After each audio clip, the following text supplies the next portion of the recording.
Good morning and welcome to your favorite Friday morning podcast, Conversations with Buddy, brought to you by The Rec, way more than a bowling alley. We give you the ability to connect each week with our guest because we believe people matter, you matter. We are grateful to all the listeners who take the time each week to hear the stories of our guests. Please help us grow the show by taking a moment right now and subscribe to our podcast on Apple Podcasts and give us a review. Our purpose of this podcast is to impact the world one testimony at a time. This morning, I am truly excited and grateful to introduce you to my guest and friend, Scott Bigler. Welcome, Scott. Thank you. Welcome. Yeah. So I was thinking you might have just got off shift last night, but because you worked night shift for Kaiser PD, is that right? I worked half the year I worked night shift, half the year where I work day shift. Oh, that's a tough transition. Yeah. You can thank my new chief for that transition. Thank you, Chief. Thank you, Chief. Yeah. Is that a good transition? Is like I do what I'm told. You do what you're told. Yeah. And you do it with a grateful heart. The graceful heart, yeah. That's so cool. I mean, we'll talk about kind of your culture stuff here in a little bit because I want to hear more about the culture. You have a joy. I can see it. So yeah. Let me just introduce you real quick. Let the audience know who you are. I know who you are, but one thing I always say is no matter how well I know somebody, I always learn something new. And that's really the joy that I have is getting to know people better. It's really what it is for me. Even in doing mortgages, I don't love doing mortgages per se, but I love people. Right. And I love real estate. Yeah. So anyway, number one, you say, Jesus is my God. That must be important because that was number one. Mm-hmm. Okay. Absolutely. I'm engaged to a beautiful woman. Her name is Bobby. When's the wedding date? It's in May. Okay, this year. Yeah, Coming up. Wow, that is exciting. You have 3 children. Brick Ann, she's 32. Mm-hmm. Melina, 24. And Blake is 18. Yeah. Now, Blake's out of high school, right? He graduated last year and is now a working adult. They call it adulting now, I guess. Adulting, yeah. Our kids don't like to adult, but no, it's a transition phase. Heck, I'm mid-50s. I'm still wondering if I like adulting yet. Let's see. Bobby has 2 daughters. Allie's 24 and Kai is 18. So you're born and raised in Kaiser, is that correct? Yes. And I need to correct myself before I get in trouble. Kai's 21, actually. I miswrote. Gotcha. Kai's 21. Yeah. All right. You were divorced after 17 years in marriage to Megan. Mm-hmm. Okay. Associate degree from Chemeketa. I assume that was in law enforcement or? Yes and no. I kind of just did a general degree. Yeah. Yeah. Do you have to have a degree to be in law enforcement? No, you just need a high school diploma. Now, some agencies require more, but that's even turning. Some agencies used to require a bachelor's, but now with the hiring crisis we have in law enforcement, a lot of that is being reduced. Well, that's interesting because back when I went to college at Western Oregon State College, a lot of my buddies, they went through the police academy, and I thought you had to, and they went to work for either Corvallis PD, Monmouth PD, Salem PD, Kaiser PD, whatever. But I just thought you had to. And that might have been the truth back then, but not now. No, there's state standards, and it's never been a requirement to have a 2-year or a 4-year degree. Really? Yeah. Some agencies made that choice for their own entry requirements, but not as a whole standard for the state.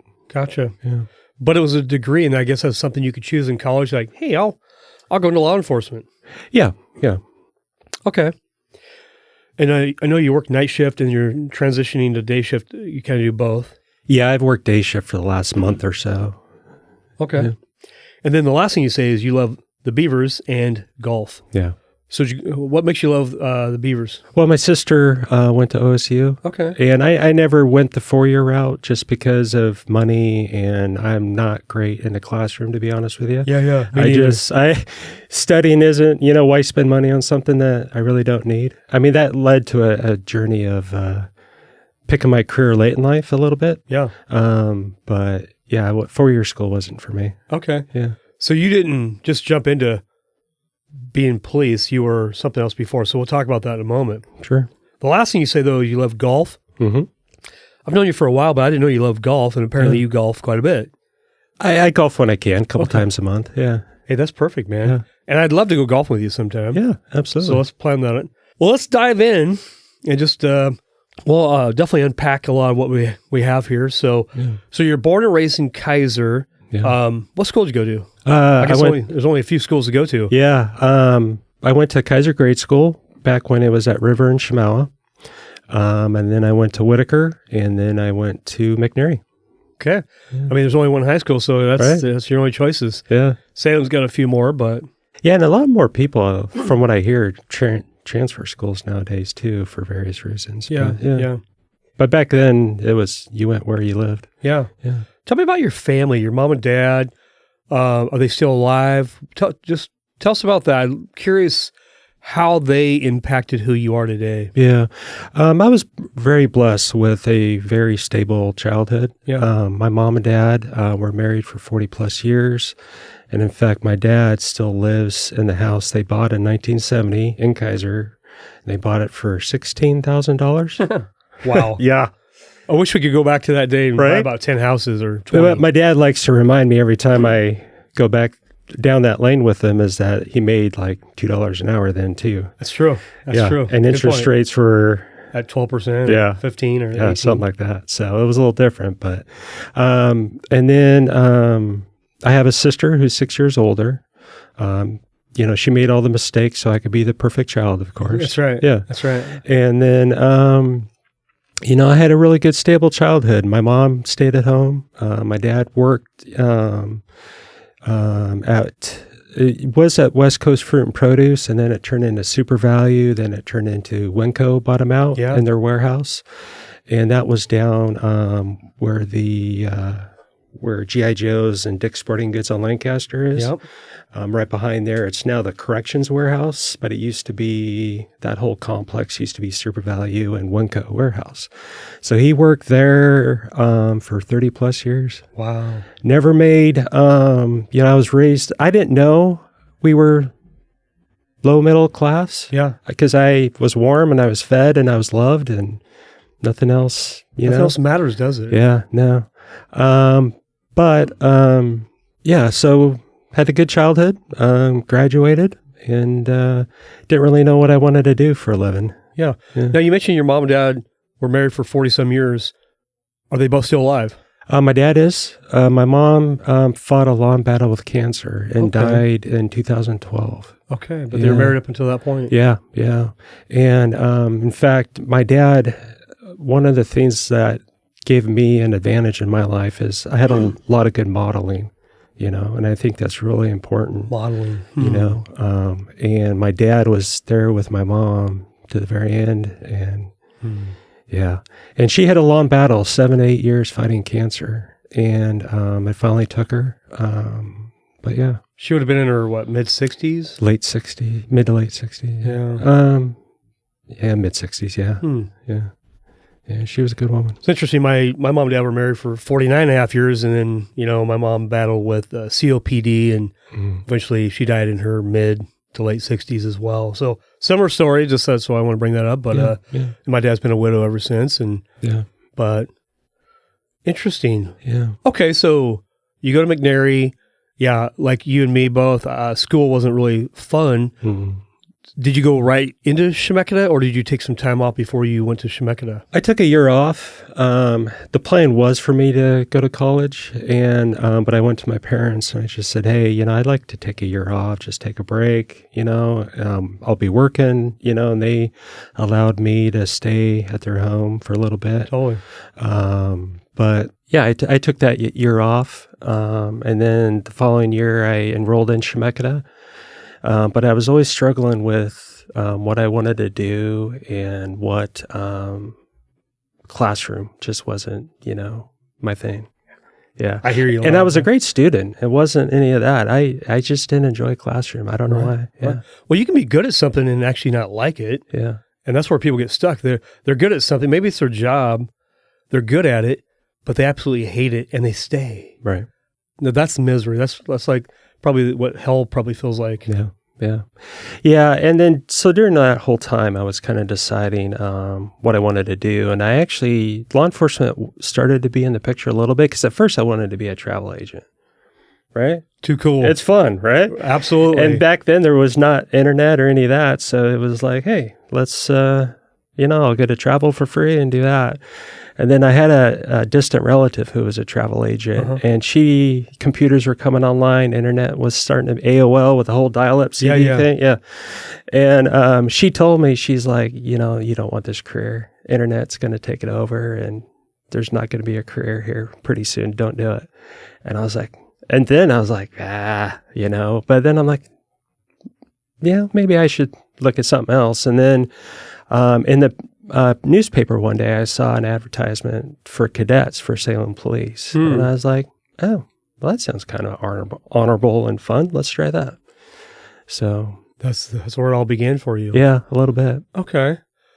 When did you, so you take a year off, go to college. When did you get married?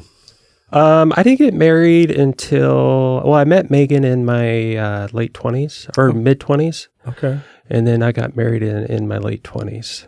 Wow. Yeah. How old was Megan at that time too? She was 4 years younger. Okay. Yeah. And then you guys had kids? Yeah. Burkan and Melina are from previous relationship. Gotcha. I never like to use the word stepchildren because I think that demeans them as an individual and my relationship with them. So they're my kids. They're your dad. Yeah. And Burkan was 7 or 8 when I started dating Megan and being a father figure for them. And Melina was a year old. So yeah. Wow, you were right in the middle of it, man. Yeah, just add water and instant dad. That's awesome. Yeah. And then you guys had your son a few years later. Yeah, a few years later. By that time, I had become an officer because, when you start relationships and have a family, because I was just working odd jobs here and there. Got it. For a long time, I kind of wanted to be a UPS driver. Okay. Because there's good money in that. Great money. Yeah. And for about 4 or 5 years, I worked at Airborne Express, which was the third largest delivery company behind FedEx and UPS. And I really enjoyed that work. Yeah. It just, we were self-employed there, contractor, and it just didn't pay a lot of money. It wasn't paying the bills. Interesting. Yeah. That's right. They do. A lot of those companies do contract out and they make you work like you're self-employed and give you lots of hours and pay you very little. Right. Yeah. That doesn't work. Yeah. Okay. Yeah. So you get married, you have kids, you have an instant family. Yeah. And what are the lessons from being married to Megan? Because marriage is hard, by the way. I think we can all agree, male or female, marriage is tough. What are some of those lessons that you learned looking back? Because you guys eventually went through a divorce. What'd you learn? I learned that and this is me coming from a dad, and I had good models. My dad was a good man, but I even looking back, he even had these faults to a point. What I thought was a good father is not what my family needed. Right. And when I say that is I base my foundation of value as a member of the family as a provider and a protector. Right. That's right. And so I worked a lot and I made sure my family was safe and they were fed and they had a roof over the house. And especially, as a cop, starting a career in that and going through all that, and being afraid of safety and especially my family's safety, I thought that was number one job, was making sure they were safe and making sure they were provided for. And God, through many years and many tribulations, taught me that's not what's needed. Yeah. Yeah. I heard recently from a coworker, we're just talking about, different things in the office and just, moms and dads and just a conversation about what men view as their worth is oftentimes their work. I'm that guy too, just like you, Scott. I find a lot of worth in my work. Right. In fact, so much so my identity was, I didn't realize until a few years ago how much my identity was in my work. Because that's my default. I can go to work and everything's all good. Right. But as women, what I learned from hearing from another woman was it's their family. So you and I show up, when we go do our work, we provide and we keep them safe and we think that's all there is. But apparently what you're saying is that you learned that there's more to that. Yeah. Unpack that a little bit. What do you mean? Well, How would you do that? Yeah, it was during my marriage. There were some challenges. My wife had a mental illness. She was bipolar. That added some challenges to my marriage, and just the family unit, more so later on in the marriage. And then also my reaction and my relationships and interactions with my kids and wife were the key parts that really, what I thought was okay wasn't okay. What I thought they needed, they really didn't care about. And I would come home from, when I worked graveyard for way too long, like 10 years straight. Wow, that's rough. Yeah. And that, I was in a constant state of fatigue. I thought I was doing everything okay at home. Yeah. Obviously, you get in arguments or disagreements and there's little adjustments, but overall, if my kids or wife would label me, as a great dad and father, or a great husband and father. But what I didn't know and didn't take the time or energy to figure out was I was depressed. I was tired. I was hurting. What the purpose I had wasn't there, And it wasn't until my daughter, my wife Megan would tell me many times, hey, what can I do to help you out more? And she did everything she could to try to switch the light on for me. Yeah. And then get me to connect with the kids, not so much on a symbolic level, but an emotional level. And I just didn't do that. I didn't give the kids that connection that they needed. And it wasn't really, I didn't figure it out until Melina, my middle daughter, one day basically said, you're kind of a jerk, Dad. And that threw my whole world upside down because I labeled myself as a good provider. What do you mean I'm a jerk? Yeah. And at first I was defiant to that, and I was like, you don't know what you're talking about. But then I just did a lot of praying and looking in and reflecting on what Megan tried to tell me for several years. And they were right, So that started a journey of healing. It started a journey of counseling, and I think God provided that moment to prepare for what happened in the future. Because if I was still how I was back then, it would have been much more difficult for me and my kids. How long ago did Melina tell you that? And then maybe how does that transition into how that affected you as that future moment happened? Yeah. That was like in the 2000, she was in high school-ish, 2015, 2016. Okay. Yeah. And then... So almost 9 or 10 years ago, a little wake-up call, come to Jesus meeting, we call that. Yeah. And that really reflected my faith, I became much more, because I was raised Catholic. Okay. My sister and my dad are still devout Catholics. Yeah. And the one thing that did for me, gave me a foundation of religion, but I found it very... and this is only my opinion, for me, it felt very mechanical and very procedural and legalistic. And that's probably led to my faith path throughout my years. Yeah. And it took a long time. Now, when I married to Megan, I went to New Harvest Church for many, many years, and Barry is the pastor there, and great man. And that started to open the door of, this is more of a relational thing, not a procedural thing, But even then, even with my marriage, it still took, I was still in that funk, and up until about 2015, it's kind of my reawakening, I call it. I made a lot of life changes. I know that God loves us, but he allows pain in our life to humble us, to wake us up. I've been down the road too, thinking I have it all figured out and realizing one day I don't. Yeah. I'm like, that's a shocking moment for men to figure out we don't have it all together. We thought we did. But God needs us to be humble. And what is humility as your life progressed since 2015? to the moment we're here. You and I grabbed coffee, 30 days ago, and it was really good to just catch up with you early morning. Yeah. You remember my friend showed up at 7 a.m. Yeah. He just randomly was in there. Yeah. You know, a felon for probably a decade before, but now his life has changed. Oh, he's an amazing man. You know, where's that led you to today? You know, you're now in a relationship, you're engaged, can be married, but a lot's unpacked in the last 10 years. Oh, absolutely. Yeah. That whole journey has allowed me to be more authentic outwardly. And people, and especially one thing I learned is people will gravitate to if you're authentic, no matter what it is.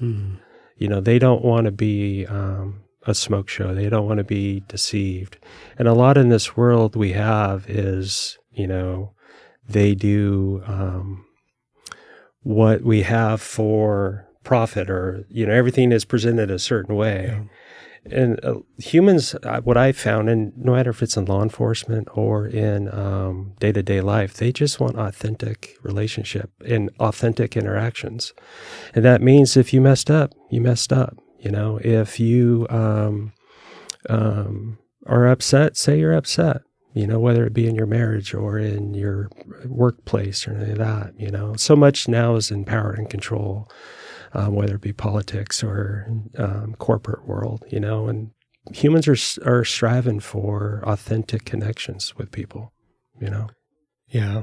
So, do you want to unpack a little bit of the story of what happened, just so the audience kind of knows the journey you've been down? And I know this is a sensitive topic, but you want to chat about it? So, like I mentioned earlier, Megan was bipolar. I did not. She told me when we were dating. Obviously, you know, I was in my mid-20s and thought, oh, okay. I didn't have any experience with that in my previous life. No problem. She's like, yeah, I'm doing what I can to medicate and I didn't see what I interpreted in my limited experience in life of what mentally ill was. She doesn't seem crazy, you know. So I had no problem with that. And that didn't prevent me from wanting to be in a relationship with her, you know. And then, you know, for the longest time, I started to learn more and more about her struggle that she endures. And for those that don't know, bipolar is one of the, like, there's schizophrenia, bipolar are like two of the main severe mental illnesses. And what bipolar is peaks, either you're manic or you're depressive. The goal is to minimize those peaks as much as possible in life and have the flat balance areas for as long as you can.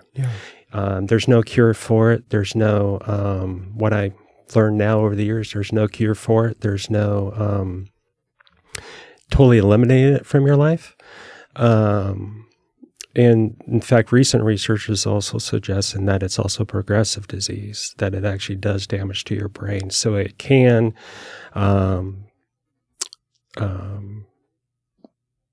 condition does get worse the older you get, especially in bipolar 1, which there's bipolar 1, bipolar 2. Bipolar 1 is labeled as if you have more than one serious manic episode in your life. It's the worst of the two? The worst of the two, yeah. And Megan had bipolar 1. Okay. So in the beginning of our marriage, a manic episode would look like she wouldn't sleep for a couple days. She would be very productive, you know, be very attention orientated, and then be doing a lot of things. And in the beginning, it's usually for Megan, everyone's different. For Megan, it was based off some major stressor. They're really, they do know that like change of seasons can be a trigger, but it's also, for her, it was like some major stressor. And I didn't have enough knowledge and as a husband and someone who loved a bipolar person to try to alleviate as much stress during those times, you know, if I knew now what I knew back, you know, one of those things. But the manic episodes were fairly minor. They just look like a tough week maybe in a normal person's life. It kind of started though, and what's difficult for bipolar, people can see someone in manic, but they don't always know when they're bipolar is in the depressive stage. And like any person who's battling depression, you don't want to talk about it. You don't want to know it. And, or you don't want to share it a lot unless you really been through, have a strong connection or some strong therapy. But you just want to sleep. You want to hide. You want to curl up in a ball a lot of times with severe depression. And so, but a lot of people don't see that because, you're sheltered. So Megan didn't know, or a lot of people didn't know Megan was hurting, to the very last day, because she didn't share that a lot. But,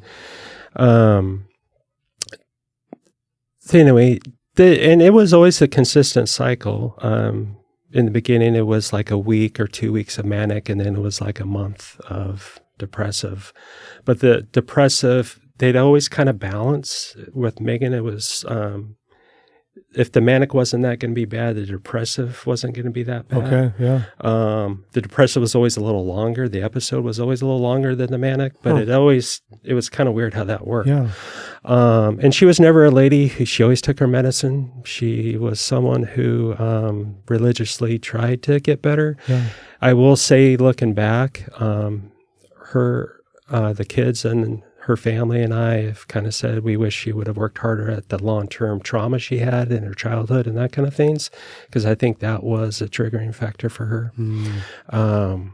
But it still wouldn't have changed the chemical imbalance of bipolar. But as the marriage continued, where it really started to hit challenge roads is when my mom died in 2012. Megan was really close to my mom. Huh, that's interesting. Yeah. That's not very often that you hear a mother-in-law and daughter-in-law super close. So that's really interesting and good to hear. Yeah. And then, so that's when I really first started to notice manic episode affecting everyone else's life as well. But in that way, it was different because she was mad at cancer. So she tried to go beat cancer. She went out for like a week and a half, went to every business on River Road, and raised like $25,000 for the cancer event they have sometimes over at Shmaua Indian School. And she didn't sleep during those 7 days. And everyone would look at her and go, wow, that's a really great job. And yes, it is, but she doesn't sleep at night and she's walking, wow. One of those things. Yeah. But that's how it looked like on the outside. What they didn't see, though, is after that, she went into a pretty depressive state, and I had to try to walk by her and not, the tough thing when you love someone in that condition is you feel helpless, not in control. And being an officer and law enforcement and a male, I'm all about being in control. Oh, yeah. Right? Yeah. And so that caused a lot of stress for everyone, The kids really didn't realize it. Megan was a fantastic mom, loved her kids with all her heart, And she, the kids really didn't know the severity of their mom's illness until later on, And then, so there was my mom, and then actually it went really bad in right before when the moon, I'm forgetting the name, when the moon covered the sun, 2017. Oh, the eclipse? The eclipse. She, right at that time, she started a pretty severe manic episode, and it became that was the first destructive one. Okay. It did a lot of damage. So the eclipse can affect people's... I don't know if that was the cause of it. I don't know. Yeah. It's just that timing. The one thing I wish I could have controlled, and I have regrets about, if I was a better cop's husband, because she was a cop's wife for a lot of years, and that's not an easy thing. Yeah. And if I realized the extra challenges of being a cop's wife at the time and being bipolar, I would have done things completely different. Hindsight is always 20/20, or it gives you at least a glimpse of what 20/20 could be like. Right. Exactly. And then she did some damaging things. She made some, and like I said earlier about she was mad at cancer, she was frustrated with law enforcement. from that stress of years of being a cop's wife and seeing the media anti-police this and that, she went on a manic state of doing certain things that became fairly destructive in my profession. Not for me as an individual, as a cop, but just for herself.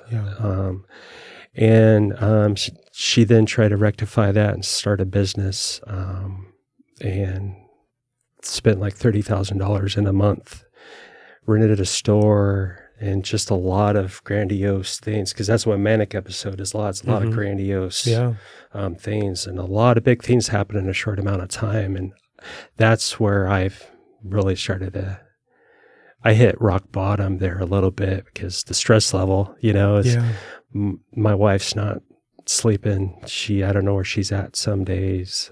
She's out. I see our checking account reducing drastically, and I have a store or a landlord calling me about a business that we rented, and I'm like, wait, what? Yeah. So it was those kind of things, and I didn't handle it well, and I decided to separate for a little bit. Yeah.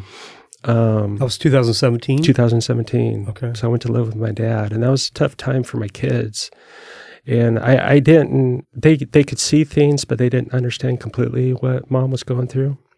And I didn't, I would tell them little things, especially in the moments where, well, why is mom out, in the middle of 4 a.m. on Lancaster Avenue, barefoot and walking and getting police called on her, those kind of things, you know. I had to help them through those things, but they didn't really understand the long-term concepts of the disease. So we walked through that. She came out of her manic episode. And an amazing thing with when someone's in manic episode, the best way I can describe it to someone, it's like if you love someone who's Alzheimer's patient. The person is not there. Completely different person. And when Megan was in depressive and recovery from a manic stage, especially in the later parts, she didn't remember a lot of things. So it's really amazing to see, just be with someone who recovering from a manic episode, because they don't know everything. Yeah. And that causes embarrassment and a lot of healing path for them too, which doesn't help the depressive stage. Right. So, yeah. And do you go from manic to depressive like right away? Do you crash right away, or is there like a gap in between the manic and depressive? I can speak for Megan. I don't know about, because I'm not a psychologist. I don't know. With Megan, it was a slower transition. So there was like a peak of mania, and it was really unique where their voice would change, their obviously mannerisms would change. It was like a whole nother person. And then it would slowly, you would see little signs. So if like Megan's manic episodes in the end lasted 3 months, 4 months, an extraordinary long time. It's like somebody on a drug, like, where they don't sleep. Yeah. They're just busy. Yeah. Yeah. And, so it was, I could tell when the peak was, because I could always base it on if she was sleeping or not. So if she started to sleep again, like an hour or two, I knew it was starting to lower a little bit, but it would take a couple weeks for her. And then there was a little, like maybe a week period of balance, and then the depressive stage would start pretty quick. And that would always last longer than the manic. Yeah. So 2017, she comes out of mania, and I remember in Thanksgiving time, I lived with my dad for a couple months. And at that time, I was like, I don't know. I'm just trying to ride the wave of maybe she would come out of it, and we could save a marriage and our family, know. But I didn't know. So the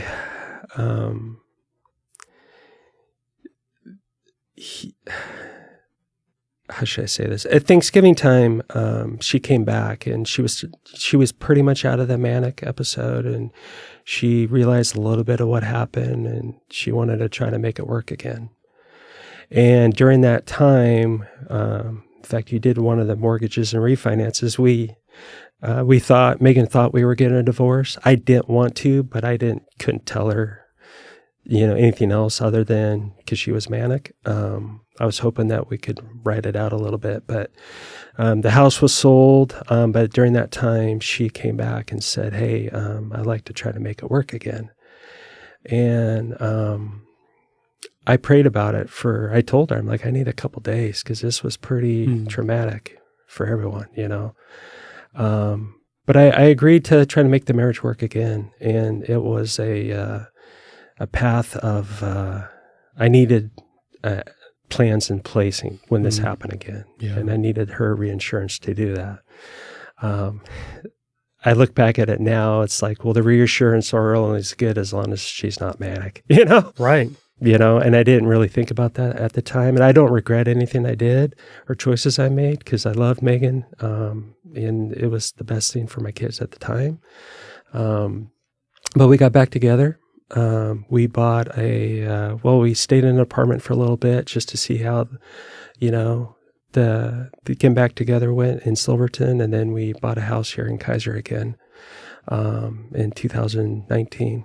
And then, or 2018, something like that. Yeah. And then, in 2019, she had another manic episode. And that was a real shock to me because they usually were more spread out every 6 to 7 years. And this one happened a year and a half after the last one.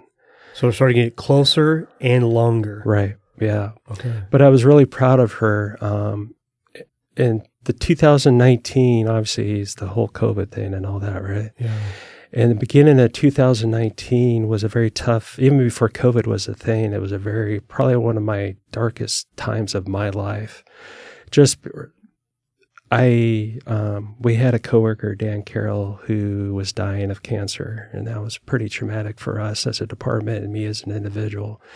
My dad got deathly ill, We found out he had congestive heart failure, and he was trying to kind of ignore his way into a silent death, and got really water weight and bloated, and so he ended up, after a small journey with that, he ended up being in the hospital for a very long time.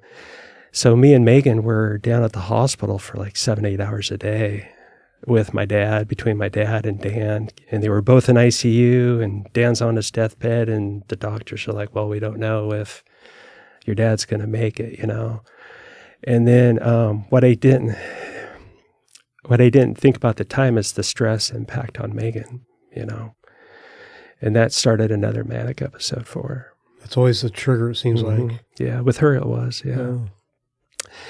So then, so Dan ended up passing away, and my dad was still in ICU, and my wife's now going manic.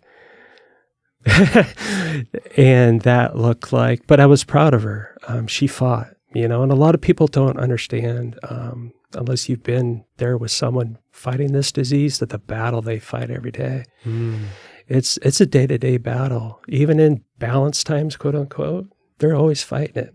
And what's tough with bipolar is manic, they feel good. That's when they feel their best, is during the manic episode. It's like a drug, in a way. Yeah. Okay. And after all this pain and stuff they have it during depressive cycles, or even a balanced phase, they still have, certain depressive qualities.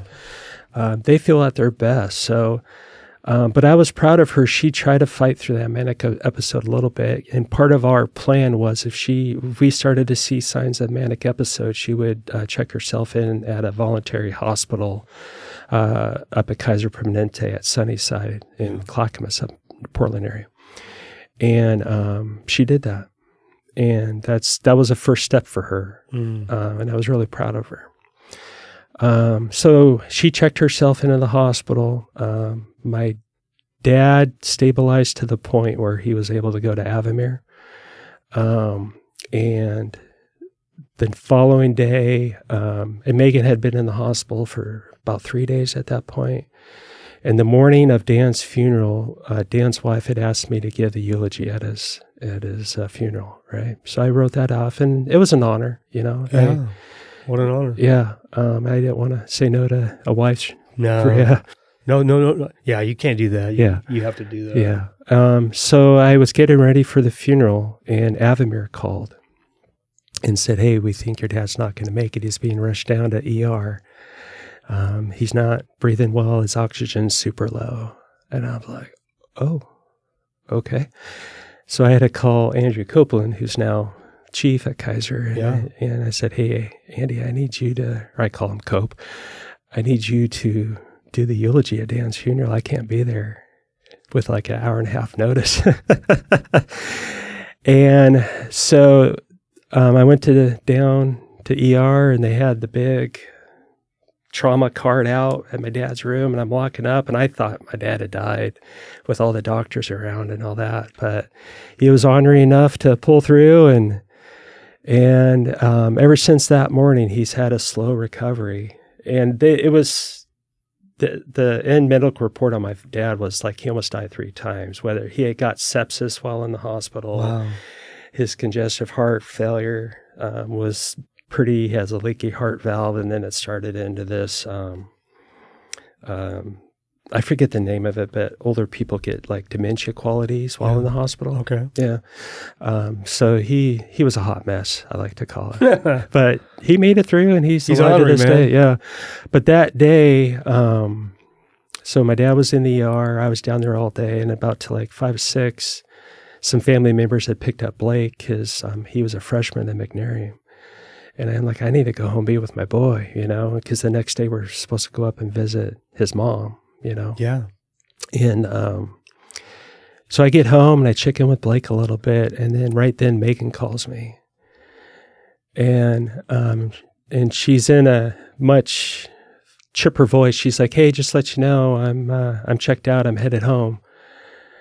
And I'm like, "Oh, okay." And obviously knowing that wasn't part of the program. And that night she came. And the amazing thing about Megan, even through her bipolar, she never treated the kids bad. She always treated them with love and care. It was an amazing thing to see, even when she's at her sickest moments. So then she, after she took Blake in, and Blake knew kind of something wasn't right. It was like, "Well, why Mom's getting out of the hospital, And I'm like, "Oh, we'll talk about it tomorrow, buddy. We'll get a game plan and keep going, And anyway, she put Blake to bed, and she came out and just started giving it to me, yelling at me and accusing me of stuff, and which none of it was true. And just saying I was put tracers in her. It was a bunch of delusional stuff. Sure. It wasn't Megan. It wasn't Megan. It was romantic stuff. And she's like, "I'm the F out of here." And she left. And we didn't know where she was for a while. Like how long? A couple months. She just disappeared. Yeah. In 2019. 2019. And the next week is when COVID started. So COVID really was early 2020, like March of 2020, right? Yeah. I thought it was 19, but I may be wrong on that. March 15th of 2020 is when every company I know was sent home. And okay, so this all happened in 20 then. I may be off on my year. No worries. Yeah. Yeah. But it was during that whole like 2-week period of my dad and Dan, my coworker, dying, and Megan's manic. And at that point, I was at my lowest. I had a test of my faith, and I'm like, "God, what's your purpose here? I don't know." It's interesting. I'm reading through Job right now, because starting over at the beginning of the year is you read through the Bible, or that's the goal, right? Yeah. You go through Genesis. You get to chapter 11 in Genesis, and it takes you over to Job. But the story of Job is, and sometimes we read Job, and he's a good man, but then he goes through all this testing, and you wonder, what's the lesson? Yeah. And the lesson is, it doesn't matter what you go through, will you trust God? Right. So sounds like this, you're going through a Job moment. Right, absolutely. And by the way, I think we all go through a Job moment. Absolutely. Maybe even more than once in life. Oh, yeah. But, yeah. All right. Yeah, so then she, I could semi-track her through her charges on her debit card or our checking account through hotels and spending, which started to get severe again. Was she still in Oregon, or did she leave? She was up in Washington area. Yeah. Does she have family up there? Or? Mm-mm. No, but a lot of times during her manic episode, she got as far away from her stressors as she could. Got it. Didn't matter where she was at, as long as she's away from it. Yeah. The trigger. Yeah. So that started a path. I was having, this went on for several months. And at that point, for myself, I was like, I don't know how much longer I could do this, just for the marriage part. Yeah. I don't know. And that was a hard place to be, because Megan is someone who I know, someone that I love, but not the manic Megan, Absolutely. But it's so devastating in so many ways. But I had some hard talks with Blake, because he was now home every day with COVID and doing whatever online thing that was during that. Tough time. And he's like, Dad, if I think it's best if, he gave the blessing of, not that I asked his permission, but I want to get his input, that if the marriage ends just because of all the damage it was causing, whether it be the triggers for Megan on my past mistakes of not being a connected husband and being a cop's wife, which isn't easy, but he gave that blessing. So I started to be okay with it, of thinking, yeah, okay, I'm willing to give up on the idea of marriage, because I was raised in a family, that never gave up, and family was everything, And it's kind of funny, a realtor actually knocked on my door one day, and Megan hadn't lived there for 3 to 4 years, and we were still kind of in a limbo waiting period to see what would happen with her manic episode, because it was still going on for 3 to 4 months. Yeah. And a realtor knocked on my door saying that she was there to take pictures to list the house. Oh, really? Yeah. I was like, oh, okay. Do tell. Yeah. So she's like, wait, anyway, but in a lot of ways, I think that was just God's way of saying it's time. Okay. Yeah. And it's, and that was part of me wanting to be in control of stuff. Well, God's in control, not me. And that decision, I didn't fight it. I'm like, all right, let's readjust, move on, and start something new. Yeah. So the divorce went through, and I got a small little apartment. And then the healing process began. Yeah. Yeah. And then a couple of years went by, and then after Megan got out of her manic episode, she wanted to get back together again. But you guys your divorce was final. It was still, with COVID, it took a long time. So it was getting finalized, but not totally finalized. Got it. And I told her no. And that was one of the hardest things I ever had to do. I just couldn't keep doing it, And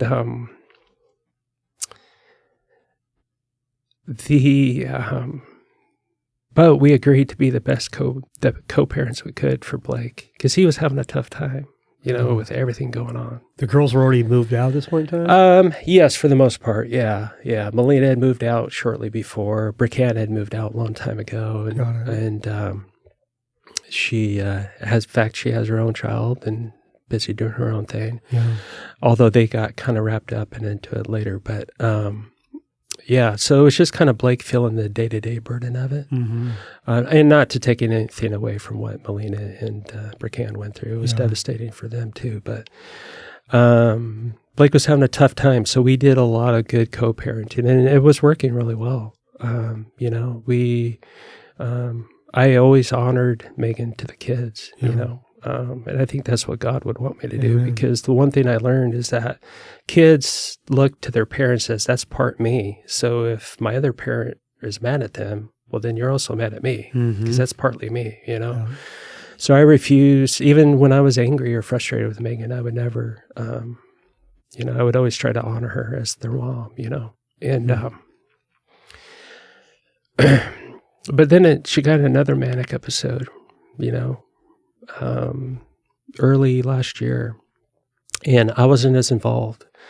And before I was always kind of the quote unquote punching bag a little bit. I'd take a lot of the heat, just because I was one of her main stressors in her life. I wasn't there to help it day to day or to kind of absorb it. And so the kids took a lot of that on, and it was really tough on them.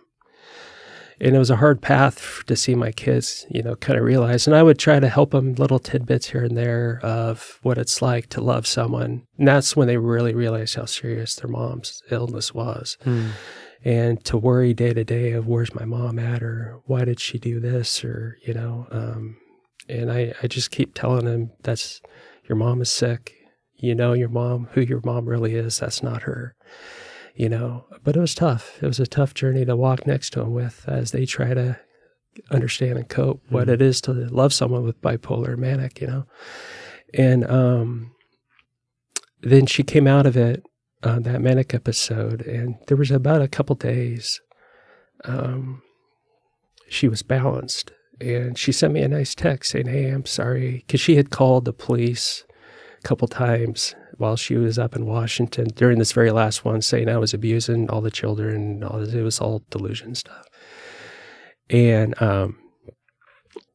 so the police would come over to my house and knock on Kaiser police? Yeah. And just... That's interesting. Yeah. And a lot of people knew Megan's struggles, But it's their job to make they sure. still have to check stuff out and verify stuff. Absolutely. And, after everything was obviously verified, everything's okay. She apologized for stuff, and she doesn't, like I said before, she didn't remember what it was, or the things that she did. And like, she gave away our family dog because she thought a chip was in it while she was up in Washington, and she thought the police were tracking through the dog. Yeah. Okay. Yeah. I mean, this some pretty things. And so the kids had a lot of things to cope with that, and I said, this isn't your mom. And that's just kind of the continued message, in that long journey of me trying to just be next to him. And I don't have the answers. And that was so tough, me as a man and as a dad and as a cop who's expected to have answers. But I learned the best way to be with someone who's hurting is just say, I don't know, but I'm here with you. And this is what I went through, and maybe this might work, but I don't know. I'm just here with you. That's humility and compassion. We as guys, we want to know all things. Yeah. Ego and pride. Yeah. But reality is we don't. Right. And I think you really did do a great job of honoring Megan, your kids, by just being open and transparent and humble about it. Yeah. Wow. Yeah. So what from there, what happened? Last August, this is of 22? 'Cause we're now in 22, yeah, sorry. I know. I'm not used to being in 24. Yeah. Happy New Year, by the way. Yeah, we're in 2024. Yeah. Yay. It's crazy. Where does time go? Yeah. This was summer of 22. She went into a pretty deep depressive cycle. And I've only seen it one other time. And when it's a really deep depressive cycle, it's very common for people to even have trouble getting up to take a shower, to do basic functions when it's that severe. And Megan was there. And there was a birthday party she made it to somehow. And it was Blake's birthday party, his 17th birthday party. And I was working, but I stopped by. It was at Megan's mom's house, and I saw her, and I was like, "Oh no, this is a bad one." But she was dating someone at the time, so I didn't want to intrude, in some ways. But I texted her later, and it was tough for my son to see his mom like that. And I texted her later. I'm like, "Hey," because Blake shied away from her a little bit, but also he was shied away from other people's reactions towards Megan, because a lot of people were like, "Oh, you just need to do this and this." Her family was kind of being, some family was being aggressive on how, what she should do and should not do. Everybody has the answer. Yeah. And so Blake got stressed out by that and just, in fact, called me to pick him up while I was working to take him home. And then Megan thought it was her. So I called Megan and said, "Hey, it's not you. Go be with your son. He loves you, Yeah. And then so she did. She went over to my apartment and saw him. And then about a week later, a couple of coworkers of mine knocked on my door and said, Megan had killed herself. Yeah. Wow. Yeah. That's rough. Yeah. I can tell by your face and your emotion that pain probably doesn't go away. No, it doesn't. It doesn't go away. It diminishes over time, but just even like with my mom's death, there's moments where it hits me, you know. They just become less and less, but it's always there. The pain never goes away, you know. But it was an amazing time in the fact that I was really able to connect with my kids and become closer with them in a lot of ways, you know. And Megan had left a journal. It was kind of ended up being like a suicide journal, and she really journaled her last couple months of her life. And She did. yeah. And in fact, she journaled after she did the act that she did to take her life. She was still journaling a little bit till the end. But it was good closure for the kids and me. Blake, I don't think has read it yet, and I gave that option to him because the police ended up seizing. This was down in Albany, and the police ended up seizing it as part of the crime scene and all that. And I was a little unsure of, was it suicide? Was it something else? But I was reassured by the detectives that there was clear evidence that it was. Yeah. So I just went with that. I didn't share that with the kids too much at the time, even with my own doubts. But they said as soon as you read the journal, it'll kind of make it clear.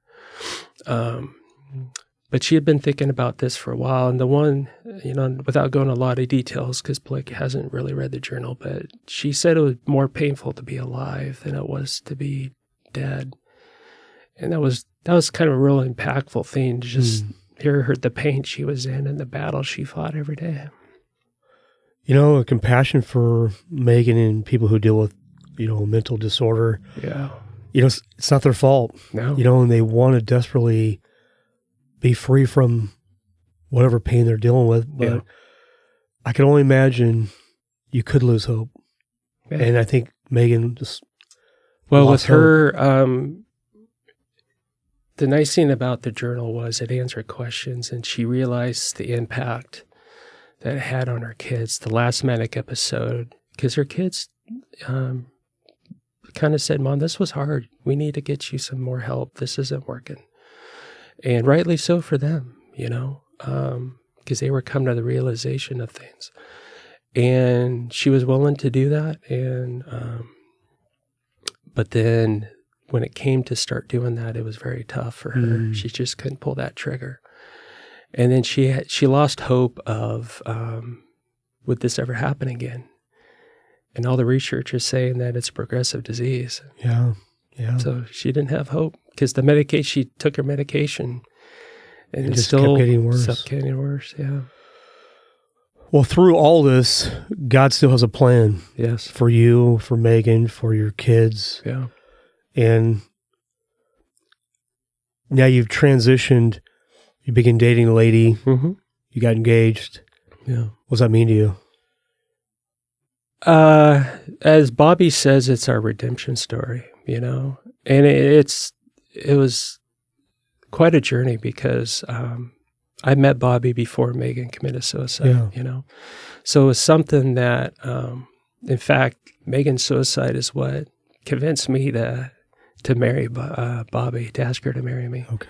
Because the way she handled that with grace and she gave me the freedom to grieve. Wow. She's a good lady. Yeah. But she, she's a special lady. Mm. Yeah. She loves the Lord. Jesus is her center, and she brings me new joy in life. Yeah. Well, and like Job, you know, if you ever read the story of Job, you know, he loses everything. I mean, literally loses everything. Yeah.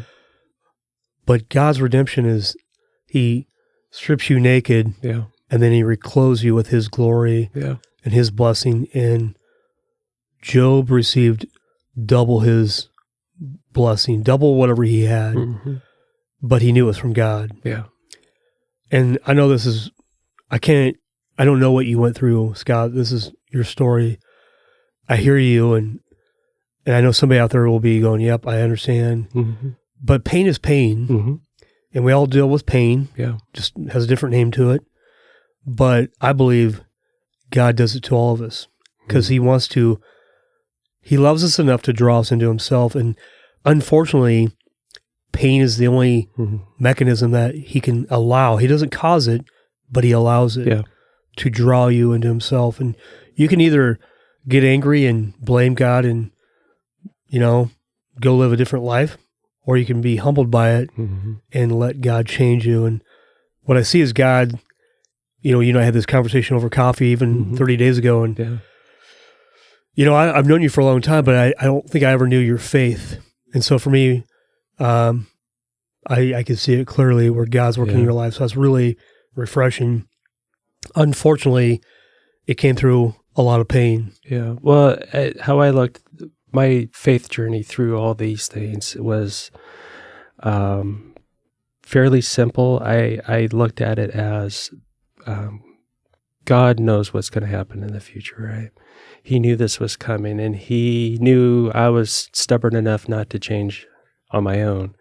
So He put things in place like pain to prepare me so I could be there for other people like my children, and to make the easiest path forward for them. So I really look at it as a servant place He put me in, and I'm honored that He chose me to do that. Man, it takes a lot of humility to actually admit, we're stubborn. Yeah. I wake up every morning trying to serve myself and please myself and what's in it for me. Yeah. And that's not how this works. Yeah. And I give a lot of my faith journey credit to my shout out to Rise Up, which is my Bible study group. Yeah. Because when all the churches closed down, we really didn't have a lot of places to go. And I was kind of in between churches with the divorce because I was at home at New Harvest for so long. And, that was all Megan's family. So I didn't think it was, although I'm still close to Megan's family to this day, it's still just, I wanted to start my own path a little bit. But I got a part of a small Bible study group. For the last 2 to 3 years. And even we met 2 days after Megan's suicide. And it was just so many times and places they walked through with me. Yeah. Hey, I know we're going to wrap up here in just a moment, but this is really good stuff. I mean, where God's brought you. This Bible study group, is this your Kaiser buddies? Who's in this group, and what does it mean to you to be a part of this group of men? Yeah, it's actually more of a couple group. There's Andrew and Kara Copeland. Yeah. There is Jenny, who's Kara's sister, and then there's the Baldrys, who are another couple, and then all the kids. So it's kind of more just of a family-oriented couple. Yeah, and then Bobby comes when she can. Yeah. She lives up in the metro area. Yeah. So when you and Bobby get married, will you move up there? Will she move down here? Well, what's that future look like? Yeah, she works for mental health, actually, in Washington County for the sheriff's office as one of their crisis. You guys are in the same field, man. Yeah, I know. Oh, I'm praying for you. Well, there is. She knows what I go through. I know what she goes through. So she's not an officer. She's a clinician, but she gets it though. Yeah, she does.